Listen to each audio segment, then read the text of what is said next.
Mais quand je me réveille, Cal n'est plus là. En fait, c'est comme s'il avait jamais été là, comme s'il avait jamais existé. Non, c'est comme si moi je n'avais jamais existé, comme si j'avais été son double maléfique ou je sais pas quoi, et que maintenant il allait pouvoir reprendre sa vie normale. Si tant est qu'elle n'ait jamais été normale. Au fond, je sais rien de ce type. Peut-être qu'il est encore plus barge que moi. Faut que je me change les idées, alors je décide de faire une virée en ville. Une virée sur mes jambes, bien sûr, parce que je n'ai pas de voiture, et encore moins de permis. Je compie ces connards de moniteurs qui croient pouvoir m'apprendre quoi que ce soit alors qu'ils n'ont jamais lu Marx. Je la leur mets bien profond à ces suppôts de l'automobile, reine macrel du capitalisme et du noir pétrole. C'est à pied que je ferai la révolution et ce sera bien suffisant.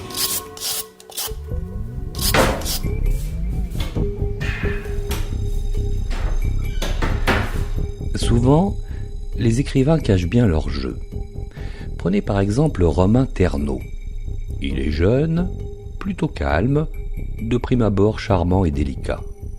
Difficile d'imaginer que ce garçon, lorsqu'il s'enferme dans son appartement pour écrire, bascule dans une sorte d'ivresse qui l'entraîne dans une croisade apocalyptique, c'est le titre de son premier roman, où il plonge ses héros dans la débauche et la violence au cours d'un périple entre Los Angeles, Bombay et Paris. Explication avec l'intéressé qui, non seulement ne regrette rien, mais aggrave son cas en affirmant vouloir faire rire ses lecteurs. J'ai fait mes études à Reims, Ouais. de lettres modernes d'abord. Après, je suis allé à Paris pour trouver du travail, tout simplement. À la faculté de Reims, j'ai fait un master en lettres modernes et j'ai fait un mémoire sur John Fante, Ouais. ce qui m'a permis de... Enfin, je parlais aussi de Dan Fante, de Bukowski, de plusieurs auteurs. Et la semaine où j'ai soutenu ce mémoire, il y a Dan Fante qui venait à Paris, enfin plus précisément à Vincennes, pour le Festival America. Du coup, j'ai pu le rencontrer en privé à l'hôtel Odéon, grâce à son éditeur à qui j'ai envoyé un email. Et suite à ça, j'ai un peu travaillé dans l'édition, dans plusieurs petites maisons d'édition, dont celle de Dan Fante, voilà.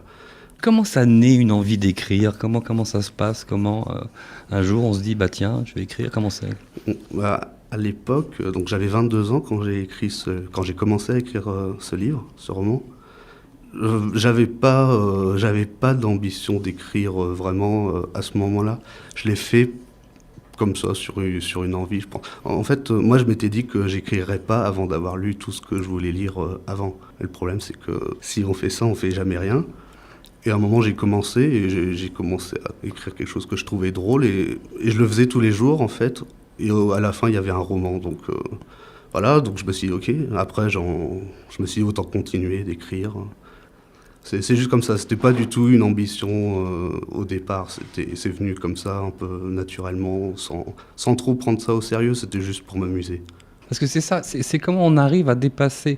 Alors vous avez effectivement des références, vous parlez de Fante et de Bukowski par exemple.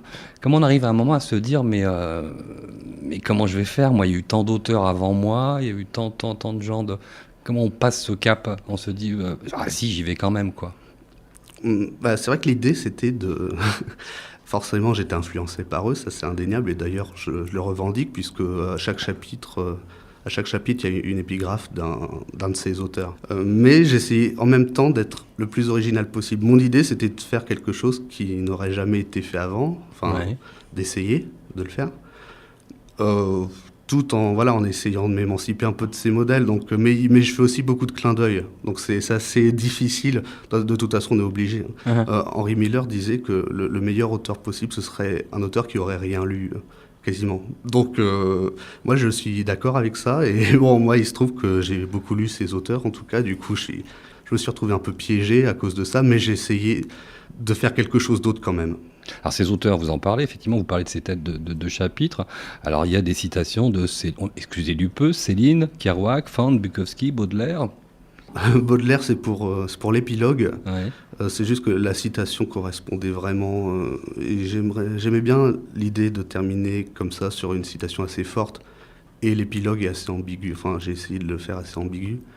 Donc Baudelaire, j'aime beaucoup, mais Modeste, c'est plus les autres. C'est plus Céline en littérature française, bien sûr. Je pense que c'est le meilleur auteur français du XXe siècle. Et il a vraiment changé la littérature à son époque. Donc on peut quand même lui reconnaître ça. Et... Enfin, j'essaie pas du tout de reproduire, mais j'aime bien son idée d'inventer un nouveau style et d'être très direct, enfin, et que ce soit très travaillé en même temps, mais le voyage au bout de la nuit, pour moi, c'est quelque chose de presque indépassable. C'est très fort. Et je me suis rendu compte d'ailleurs que la construction de mon roman suivait celle du voyage au bout de la nuit, mais c'était pas du tout voulu. Je m'en suis rendu compte après coup. C'était inconscient. Les voyages, ah oui, sûrement. C'est... Alors vous en parlez du style. Comment vous avez travaillé, vous, votre style au bout d'un moment? Comment ça se passe? Comment on fait? Au début, j'ai pas réfléchi à une méthode. J'y suis allé vraiment franco. Je me suis mis à écrire, voilà, en essayant que ce soit drôle. Je me suis fixé quelques règles qui étaient que ce soit le plus direct possible. C'était très important pour moi qu'on ne s'ennuie pas du tout, que ça aille très vite. C'est pour ça que c'est écrit au présent et à la première personne. J'ai beaucoup de mal, moi, avec les... Enfin, quand on écrit aujourd'hui, à la troisième personne, au passé simple, tout ça, pour moi, ça met trop de distance avec le lecteur. Je trouve qu'aujourd'hui, on devrait essayer de s'émanciper un peu de ce modèle. C'est un peu comme écrire comme au 19e siècle pour moi. Quand je vois des gens faire ça, je me dis, ouais, ils essaient d'écrire bien, mais ça sent l'artificiel, quoi. Moi, j'essaie de faire en sorte qu'on soit dedans, qu'on réfléchisse même pas au style, quoi. Que juste on ait envie d'avancer. C'est ça, c'est ma méthode, quoi. C'est pas très calculé, mais c'est ce que j'essaye de faire. J'en déduis que pour vous, l'écriture, c'est pas une souffrance, c'est un plaisir. Ah oui, absolument. Oui. Si je souffre, ça sert à rien de le faire, je pense. C'est parce que ça se voit, quoi. Après, on peut retravailler jusqu'à ce que ce soit parfait, mais le mieux, c'est vraiment que ce soit extrêmement direct et qu'on s'amuse, oui, bien sûr. Souvent, moi, quand j'écris, j'essaye d'être un peu fatigué ou quand je rentre de soirée ou quand je suis vraiment dans un état un peu pas vraiment moi, pour pas avoir trop d'inhibition. J'essaie vraiment le mieux, c'est si vraiment, limite, je rigole en écrivant, en disant qu'est-ce que tu es en train d'écrire, quoi. Ça c'est le top.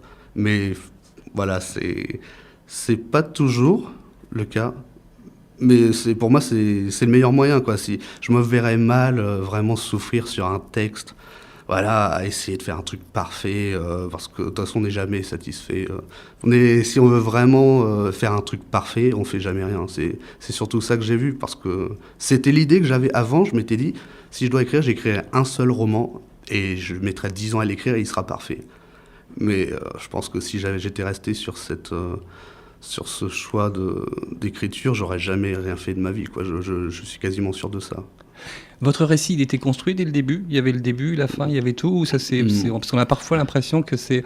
Vous dites, ça va très vite, quoi, tout s'enchaîne, quoi. On a presque cette impression par moment d'une écriture automatique où les choses s'enchaînent, où le personnage vous a échappé et qui vit sa vie lui-même.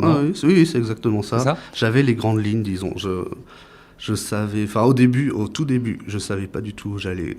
J'avais un début que je trouvais marrant et voilà, j'y suis allé, il rencontre des gens, qu'est-ce qui va se passer?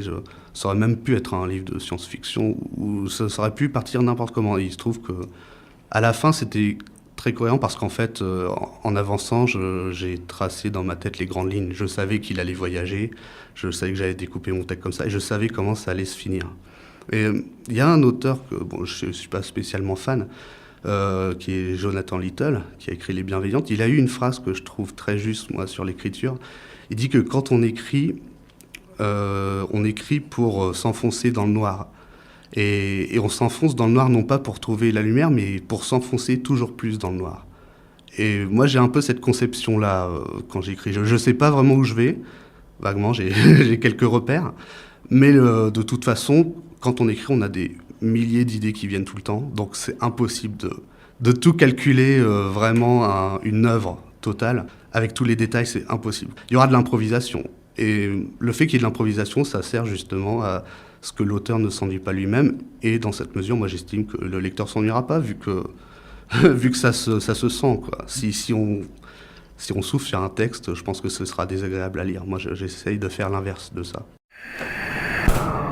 Travailler dans un fast-food est un travail épuisant. Je dois placer des rangées de steaks, un carré de 9 en tout, abaisser la machine pour qu'il grille bien comme il faut, pendant ce temps préparer les petits pains et l'assaisonnement, relever le couvercle de la machine, placer les steaks dans chacun d'entre eux et recommencer toute la journée durant. Pour ma pause déjeuner, je ne dois pas consommer plus de 6,50$ de nourriture, autrement dit rien du tout. Je crève littéralement de faim, alors il n'est pas rare que, pendant l'exercice de mes fonctions, je grignote ici et là quelques morceaux de barbac à l'abri des caméras de surveillance. C'est elle le problème, sans quoi je poursuivrais volontiers mes exactions de chez Musso & Frank, hors pire bien sûr, histoire d'entraver la marche du capitalisme moderne. Je chierais volontiers dans leur mousse au chocolat, j'éjaculerais dans leur milkshake et je pisserais dans leur jus de pomme. Mais la caméra empêche tout ça, alors je travaille du mieux que je peux pour garder mon emploi, continuer à me biturer la gueule et faire plaisir aux actionnaires. Donc on a parlé de vous, on a parlé de votre style, de votre écriture. On va maintenant en parler de ce roman qui s'appelle, je le rappelle, Croisade apocalyptique. Alors, je trouve que le titre est très bien trouvé. C'est une affaire entendue. Et puis j'ai trouvé à un moment une phrase, puisque vous parlez, un des personnages s'appelle Ulrich. Alors, vous dites, ceci est l'histoire d'Ulrich, une histoire absurde et violente, une histoire moderne. Et je trouve que ça colle assez bien à votre livre. Alors ce qui est plus amusant, c'est que vous dites, voilà, c'est drôle, c'est drôle, c'est drôle, c'est drôle. Je ne suis pas certain que ceux qui l'ont lu ou que ceux qui vont le lire trouvent que c'est très drôle cette histoire. Parce que qu'est-ce qui vous a pris, Romain Ternaux ? Le monde est beau, il y a des oiseaux qui chantent, il y a plein de jolies choses, et vous faites quand même un récit, effectivement, apocalyptique, c'est le moins qu'on puisse dire. Ah oui, je suis d'accord. Peut-être que j'ai un humour particulier, mais ça m'intéresse pas tellement d'écrire sur ce qui est charmant, sur ce qui est beau, en fait. Je pense que ce qui est intéressant, c'est de parler de tout ce qui va pas. Je pourrais faire quelque chose sur un personnage heureux, mais je ferai 3 pages et après j'arrêterai, parce qu'il n'aura aucun intérêt. Donc, c'est vrai que c'est une espèce de descente en enfer. Alors, votre héros, vous en avez parlé, on ne sait pas qui c'est. Il n'a pas de prénom, pas d'âge, on l'imagine entre 20 et 30 ans, à peu près, c'est ça. Et puis après, pas de description physique. Si on sait à un moment qu'il grossit, tout ça part d'une ville de province, si j'ai tout bien compris. Et puis après, il va aller en Inde, il va aller aux États-Unis, à Los Angeles pour être précis, pour revenir à Paris. Comment vous le décririez, vous, votre roman, sans dévoiler les principales intrigues ? C'est quoi ? C'est quelqu'un de très imbu de lui-même qui est persuadé qu'il a un rôle dans une révolution à venir de type marxiste, mais qui en même temps est complètement alcoolique et loser, et qui ne se rend même pas compte de sa nullité, en fait. Donc c'est un décalage que moi je trouve drôle, c'est le personnage imbuvable, vraiment, qui est ridicule en même temps, qui méprise tout le monde alors que lui-même n'arrive à rien, et ça le renforce encore plus dans ses convictions qui sont absurdes. Voilà, c'est comme ça que je pourrais le décrire. C'est un loser ridicule et orgueilleux. Alors, dans son périple, il va rencontrer plein de personnages, tout aussi barges que lui, quoi. Il y a Caleb, au départ. Ensuite, il va rencontrer Ulrich, Caroline. Est-ce que vous pourriez nous parler un peu de ces personnages ? Oui, Caro... le personnage s'appelle Caro, oui. Je peux supposer que c'est Caroline. Vous dites Caroline à un moment. Ah oui ? Ouais. Non, parce que Caro, l'idée du prénom, c'est juste que Caro, en latin, ça va chercher loin, mais ça veut dire la chair. Et comme c'est une prostituée, voilà, je trouvais ça drôle que de l'appeler Caro. Bon. C'est une prostituée qu'il rencontre avec son ami rencontré par hasard dans un bar, Cal. Et ils fuient la police au début du roman. Et ils se retrouvent dans une décharge publique où ils rencontrent Caro. Et ensuite, ils vont, par hasard, ils se réfugient dans une grande villa qui est abandonnée apparemment. Et c'est dans cette villa qu'ils vont rencontrer Ulrich, aussi là par hasard. Ulrich, c'est quelqu'un qui est persuadé, lui, que la fin du monde est pour bientôt. C'est ce qu'on appelle un survivaliste, qui est persuadé. Oui, il est très trouble, lui, pour le coup. C'est un ancien skinhead, on va dire. Il est persuadé que la Terre va manquer d'eau, de tout, donc il veut faire des réserves. Et il s'entraîne. Et les personnages donc vont être par hasard impliqués dans un trafic d'armes, et c'est ça qui va les amener en Inde, tous ensemble, sauf Cal. Cal, c'est le narrateur en fait qui lui a donné ce prénom. Il n'a pas de vrai prénom, enfin on ne le connaît pas en tout cas. Et je trouvais ça drôle qu'il ne parle pas, sauf une fois. Et il est très important dans le roman, tout en étant complètement transparent. Enfin, j'aimais bien ce décalage. Il voyage pas, lui, il reste en France. Mais il a quand même un rôle important. C'est tout le paradoxe. J'ai aimé l'idée d'avoir un personnage comme ça dans le roman. Et quand il voyage, après, on se rend compte de pas mal de choses sur ces personnages, en tout cas, et du rapport de ce narrateur aux deux autres personnages qui sont Caro et Ulrich.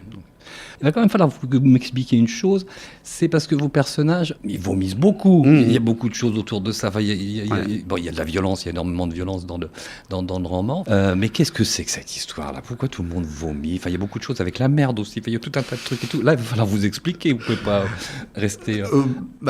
J'ai pas tellement d'explications à donner, parce que, comme je vous dis, moi, quand j'écris, je laisse beaucoup aller l'improvisation. Mais dans la mesure où le narrateur est tout le temps excessif, c'est normal au bout d'un moment qu'il y ait ces choses-là qui arrivent et qu'elles soient décuplées, vu qu'il vit tout à 10 000%. Et d'ailleurs, il est tellement alcoolique que des fois on peut douter que tout se passe vraiment tel que lui le décrit, tel que ça se passe dans sa tête, quoi, parce qu'on est vraiment dans sa tête quand on lit. Donc oui, il y a énormément de passages avec, en effet, oui, du vomi. Il vomit très souvent. Il y a des tendances, il y a un peu des hallucinations coprofil. Dans les toilettes, il imagine qu'il y a un monstre qui le poursuit. Il y a beaucoup de choses comme ça. Après, moi, c'est pas des tendances que j'ai personnellement. Je m'en doute bien. Mais je trouvais ça, je sais pas, mais il y a ça quand on lit Céline, par exemple, dans Mort à crédit, il y a beaucoup de choses comme ça. Quand ils sont sur le bateau, quand il est petit, avec sa famille, tout le monde se met à vomir. D'un coup, ça prend des dimensions de dingue. Et c'est peut-être quelque chose que j'ai essayé inconsciemment de reproduire. Comme le narrateur est vraiment excessif et vraiment asocial. Là où il a vraiment des hallucinations, c'est quand il se retrouve tout seul à Los Angeles, dans sa chambre. Et oui, c'est paradoxal, mais il se met à manger beaucoup de fast-food, le fast-food pour lequel il travaille, et qui est celui, au début du roman, qui l'incendie, verbalement, parce que lui ne supporte pas ça. Donc il se met à grossir énormément. Et c'est là qu'il commence à avoir des hallucinations, puisqu'il est tout seul confiné chez lui, il est un peu coincé comme un rein, il peut même pas repartir en France, ça va mal. Donc oui, il entre dans un délire un peu comme ça qu'on peut trouver malsain, qu'on peut trouver drôle, mais en tout cas, voilà, moi je trouve ça plus drôle que bizarre. C'est bizarre, mais faut pas le prendre au premier degré.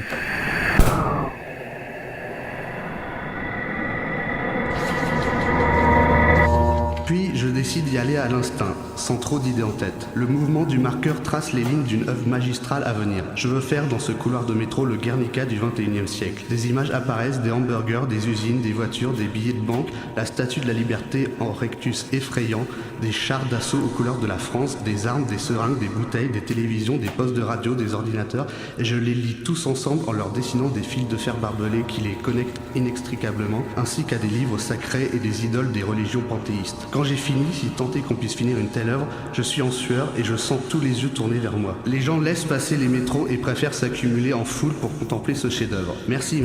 J'attendais pas autant de reconnaissance de la part d'un peuple de gallinacés. Ça pour une surprise, j'ai à peine le temps de signer l'œuvre et d'y ajouter le titre, Brave Ugly World, que la police du métro intervient. Je me sauve, enjambe les portes métalliques et cours le plus vite que je peux dans la rue qui s'éloigne.